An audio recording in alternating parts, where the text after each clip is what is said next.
Hello and welcome to this Sexual Harassment Awareness Training course. This has been specifically created to elevate the awareness of this important subject for managers and supervisors. Being a team member in any working organisation means you must take responsibility for the well-being and safety of your colleagues as well as yourself. Recognising and preventing sexual harassment is just one crucial part of doing that effectively. So let's start by looking at the principles behind this damaging and destructive behaviour. The term sexual harassment is used to describe sexual discrimination in the workplace.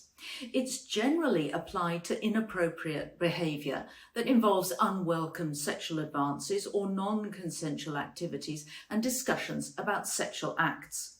It's recognised as a form of sexual violence, even if no physical contact is made.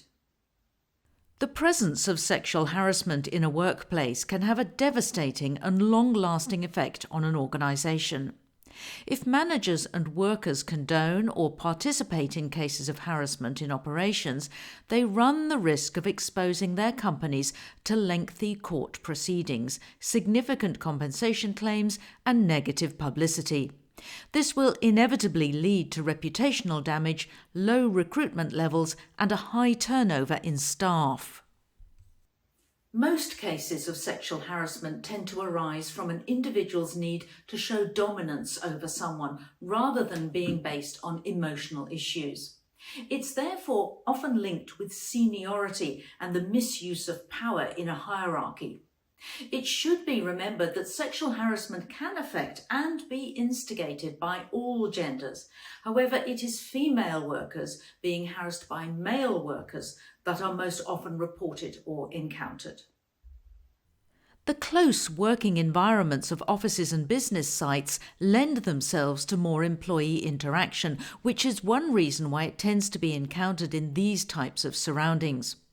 Typically, the harasser will be in a position of power over the victim in some way, so the behaviour could occur between individuals such as a team leader and a team member, an employer and their agent, a supervisor and a junior staff member, a recruiter and a candidate, a client and a contractor. The common factor is that there will be a marked difference in importance or influence. This is why it's so important that employers and their employees understand the principles of sexual harassment and the damage it can cause to people and businesses. Efforts to avoid and prevent this type of behaviour are important for every workplace. Senior figures should show zero tolerance towards reported cases, with a clear message that it will result in disciplinary repercussions. Sexual harassment will be experienced by professional men and women mainly because their gender or sexual preferences make them a minority in their workplace. Although working industries now have policies for equality, historically harassment was directed at women working in predominantly male-oriented environments. So this led to some colleagues developing biased thoughts purely based on gender, such as, "She's not qualified to do this type of work," "She distracts the workforce," "She's taking the place of a man who needs this job to support his family." Thankfully, that type of attitude is recognised as misogynistic and outdated now, but vestiges of it still remain in many workplaces due to resistance to change.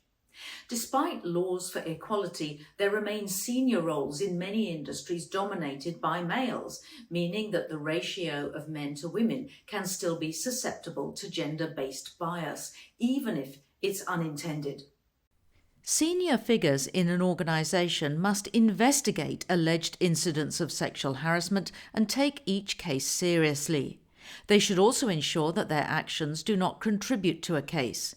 If the employee of a company accuses a senior figure of harassment, it could cause the whole company to face automatic liability for the incident, hold the individual liable if the victim decides to sue the company, ruin the company on a financial and reputational level even if they were not personally aware of the incident. In an ethical and legal sense, Management must prevent sexual harassment as quickly as possible, and all workers should condemn it. A proven failure to do this will mean that they could be held accountable for the offence in some way.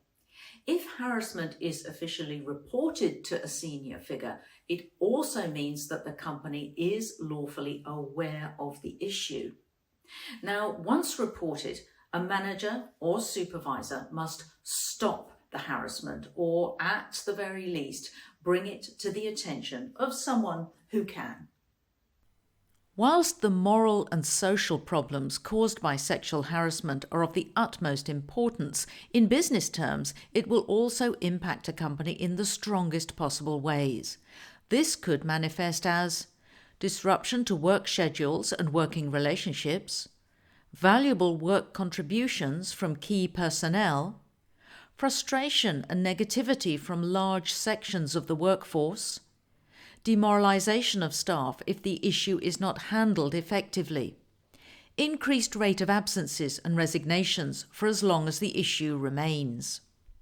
When the working reputation of a company becomes linked to continued cases of sexual harassment, it risks becoming a pariah in the sector it operates. This has the obvious effect of making it a less attractive or viable organisation to work for. The number of younger recruits will decrease quickly during employment drives, and they will be more likely to apply for roles with competitors who are viewed as being more progressive in attitude. Aside from the business impact that sexual harassment can have on a workforce, it can also have financial implications. A victim of harassment has the right to claim economic compensation for any significant impact it has caused on their lives. This would include non-monetary losses where they experience emotional distress or mental health problems, potential monetary losses where they were unable to work or had to undergo significant medical treatment, past monetary losses where they may have had to pay treatment bills or were not paid by their employer due to absence, resignation, or unfair dismissal. Needless to say, a failure to identify or eradicate sexual harassment in the workplace reflects badly on all members of staff that are involved in an incident. This can be seen as even more serious and unethical if there appears to be some form of collaboration or a conscious attempt to hide the details from management, colleagues, or anyone involved in an investigation. In summary, we can see the enormous impact that unchallenged sexual harassment in the workplace can have. It will not only affect the victim, but also have a ripple effect that could have long-lasting and far-reaching implications. As we've seen, this could include loss of credibility for management of the company, monetary compensation being claimed through court processes, increased absences and turnover in the workforce, lowered recruitment rates and potential sponsorship loss, poor working relationships and less vendor support. That completes this first lesson where we've explored the principles of sexual harassment in the workplace and the repercussions it can have if it's condoned or left unchallenged by staff members. Stay with us for the rest of the course and the next lesson where we look at the types of harassment that can occur in working environments. See you soon.